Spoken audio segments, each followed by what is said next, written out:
这只手柄威社花了足足10年才重新做出来。它拥有类似 PlayStation 手柄的对称双摇杆，有 Xbox 风格的 ABXY 按键，有精英手柄才常见的背键，有陀螺仪，甚至还有类似 Steam Deck 的双触控板，好像是把能塞的东西全都塞进来了。威社给它命名 Steam Controller Steam 手柄，但其实早在2015年，威社就已经做过一只 Steam Controller， 没错，它也叫 Steam 手柄。当年有人觉得它是天才设计，也有人觉得它太怪太超前。单摇杆双触控板用一套完全不同于传统手柄的设计去挑战所有玩家的肌肉记忆。当然，最后的结局非常惨烈，一度$5甩卖来清库存。那么今天咱们就来看看这只实际上是第2代 Steam 手柄，除了这些塞满全身的功能，它真正玩起来时到底好不好用？这个被冷落了10年的系列这次是要回来复仇，还是说威社这次的步子又迈大了？我们先来快速开个箱，整体包装呢依旧是威社那种环保纸盒的风格，没有任何花里胡哨的东西除了手柄本体一个无线接收器，同时也是充电底座，一个连接线跟一个没什么用的说明书，没了简单直接，很理工人的审美。这次的 Steam 手柄相比起上一代我最大的感觉就是它终于看起来像一只正常手柄了。1代更像是一个大胆的实验品你必须先接受它的调教才有可能觉得它好用，而2代呢更像是一个集各家之长又带有很多自己想法的有趣作品，玩家呢可以很自然的先上手，然后他会再慢慢告诉你，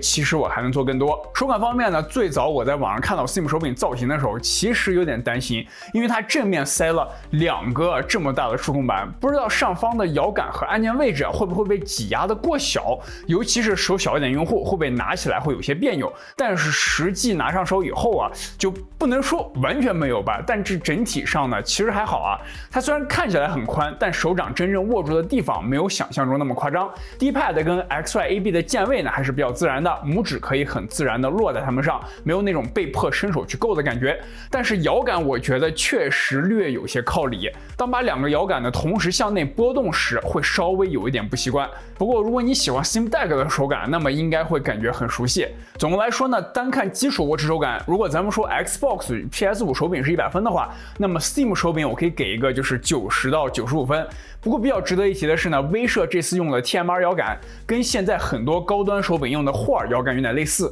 都是通过磁感应来判断摇杆位置，所以理论上会比 Xbox 与 PS5 那种传统碳膜摇杆更不容易出现使用久了因为磨损导致的漂移问题。而且 TMR 呢相比起霍尔摇杆的优势是可以把功耗做得更低，也更适合这种无线手柄。这次 Steam 手柄的官方续航呢是35个小时以上，而且自带了充电底座这方面很棒。重量方面它是292克左右大概和装了电池的 Xbox 手柄差不多，比 PS5 手柄稍微重一点。整体重量的分布呢比较均匀，拿在手里不会有头重脚轻的感觉，握持感还是不错的。然后背键呢是我觉得这款手柄的一个强项一共有4个背键，它们的位置呢应该是我用过带有背键的手柄中设计最好的之一，跟 Xbox 精英2呢在同一水平线，基本上在握住手柄的时候手指可以很自然的放在它们上面，完全不需要刻意去寻找，而且触发力度呢比较适中，所以一般来说应该不会有误触的情况。肩键的手感也不算太硬，在触发力度上跟 PS5 手柄较为接近，比较柔和一些，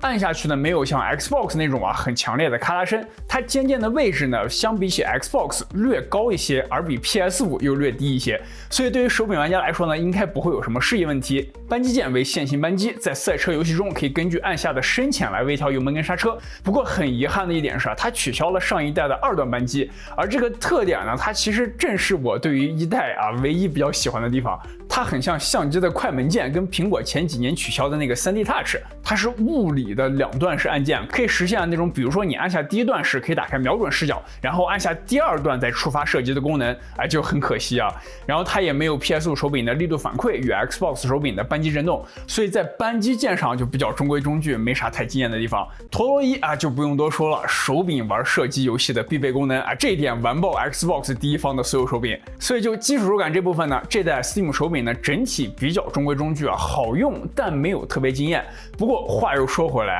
真正让它和普通手柄拉开差距的其实是正面这2块触摸板。我个人认为呢，它最实际的作用啊，不仅是在游戏中代替摇杆，更是在客厅 PC 场景里可以代替鼠标。比如当你把电脑接到电视上，在客厅当做一个游戏主机使用，这时候最尴尬的地方啊，其实不是游戏里怎么操作，而是游戏外怎么操作。当你要打开 Steam 啊，切换游戏，点启动器或者进 Windows 桌面登录、改设置或者处理一些弹窗等等啊，普通手柄在这些地方呢就会非常别扭，你可能得在手柄、键盘、鼠标之间啊来回切换，很破坏体验。但有了这两块触摸板之后呢，你就不用再放下手柄，就可以完成很多基础的鼠标操作。而且不得不说呢，跟 Steam Deck 一样啊，这两个触摸杆是自带震动触感反馈的，摸起来非常舒服，而且指向也很精准，可以说是我使用过的移动设备中手感最好的触摸板了。这个体验啊，其实非常符合威社一直想做的那个方向，就把 PC 游戏通过未来发售的 Steam Machine 或者自己的 PC 啊，更自然的搬到客厅电视上，抢的是索尼、微软、任天堂主机的饭碗啊，野心是非常大的。第二个用途呢，就是在射击游戏里用触摸板实现比摇杆更精细的瞄准。这个虽然理论上是可行的，而且威社经常在他们的宣传视频里演示，但说实话，这个东西还是很挑战使用习惯啊。至少对我来说，我平时没有这种需求啊，甚至会有一点排斥，因为给我一种就是类似用手机玩射击游戏那样搓玻璃的感觉。相比之下呢，我自己会更倾向于用摇杆搭配陀螺仪做精细瞄准，更符合直觉一些。第三个用途呢，也是我觉得最有 Steam 风格的地方，就是搭配 Steam Input 的按键映射去玩很多原本不适合手柄的游戏，比如即时战略类啊，像 OG、红警、魔兽、星际或者一些模拟经营、建造、管理类游戏。这些游戏传统来说啊，基本都是键鼠主场，因为你要点单位啊、框选、拖地图、点菜单等等等等，普通手柄体验起来会比较难，或者根本无法操作。而 Steam Input 厉害的地方呢，在于你几乎可以自定义手柄上的任何一个按键与触摸板的逻辑，甚至给不同游戏做完全不同的控制方案。更方便的是呢，你不一定要自己从零开始调，有些游戏它会有官方配置，也可以直接套用社区玩家上传的高评分配置，直接拿别人设计好的用啊。所以触摸板真正的价值呢，不是说代替摇杆，而是手柄与 Steam Input 配合之后，让本来只能用鼠标键盘操控的游戏有了手柄游玩的可能性。我觉得这才是 Steam 手柄最核心的灵魂之一。当然说了这么多优点那 Steam 手柄有没有什么明显的缺陷呢？其实是有的，而且说大还很大。就像之前所说的 ，Steam 手柄的各种自定义方式完全依赖于 Steam 客户端中的 Steam Input 的功能。也就是说，虽然对于桌面以及 Steam 游戏来说它非常的好用，但是在 Steam 外使用时跟大部分第三方手柄都会默认使用 X Input 被识别为 Xbox 手柄不同 ，Steam 手柄呢默认甚至都不会被识别为一台手柄，而是一个无线鼠标。这就带来一个问题，如果你的游戏不在 Steam 库中，比如说是独立的客户端，或者是 iPad 商店、西瓜皮之类的其他平台的游戏，在使用前呢就必须多一步，需要手动在 Steam 界面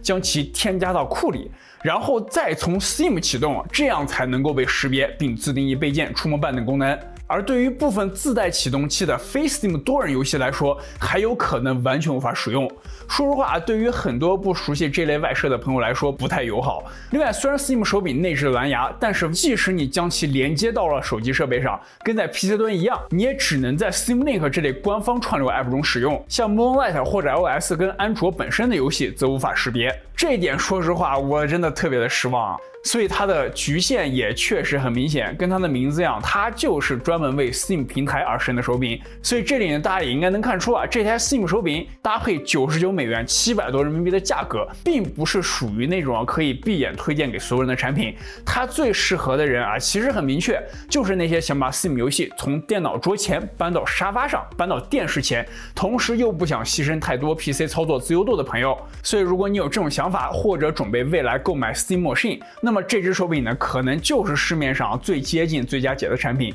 因为它不只是一个手柄，更像是 Steam 客厅生态的遥控器。正常游戏的时候呢，可以当做普通手柄用；需要玩一些原本偏键鼠的游戏时，它又可以通过 Steam Input 来进行按键映射。单看每一项它其实都不是最强的。但正是这些功能组合起来之后啊，它就刚好补上了客厅 PC 场景里普通手柄最缺失的那一块。但反过来说啊，如果你主要是主机玩家，平时玩 PS5、Xbox、Switch 游戏，或者你大部分时间呢都是坐在电脑桌前就玩，鼠标键盘就在手边，那它的优势啊其实会削弱很多。再加上它的价格呢属于精英手柄的价位啊，可能真的不如去买一个更成熟的第三方手柄。其实说起来啊，就是威社做硬件这件事啊一直很有意思。别看现在 Steam Deck、新 Steam 手柄这些产品热度都很高，但10多年前啊，威社在硬件上其实失败过很多次。除了2015年的初代 Steam 手柄以外，大家现在所熟悉的 Steam OS 还有 Steam Machine 这个概念，早在2013年左右啊就已经有了雏形，只是那个时候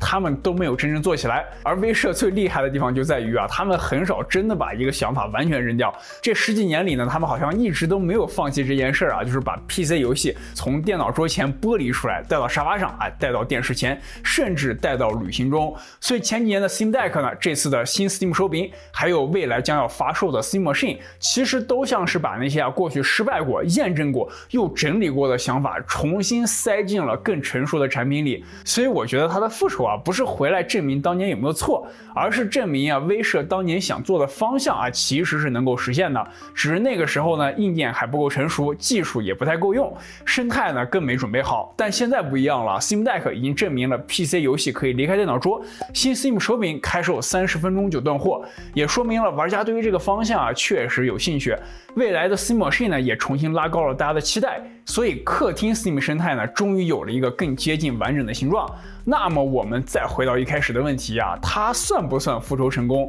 我觉得是算吧。但 Steam 这轮新硬件的复仇呢，不在于它卖了多少，也不在于它能不能干掉主机，而是威社终于把当年没讲完的那个故事，用更成熟的方式重新讲了一遍。OK， 那么今天的视频就差不多到这里了。如果你喜欢我的内容，不妨点赞、收藏、转发以及点一个关注。我是波洛，我们下期视频再见，拜拜。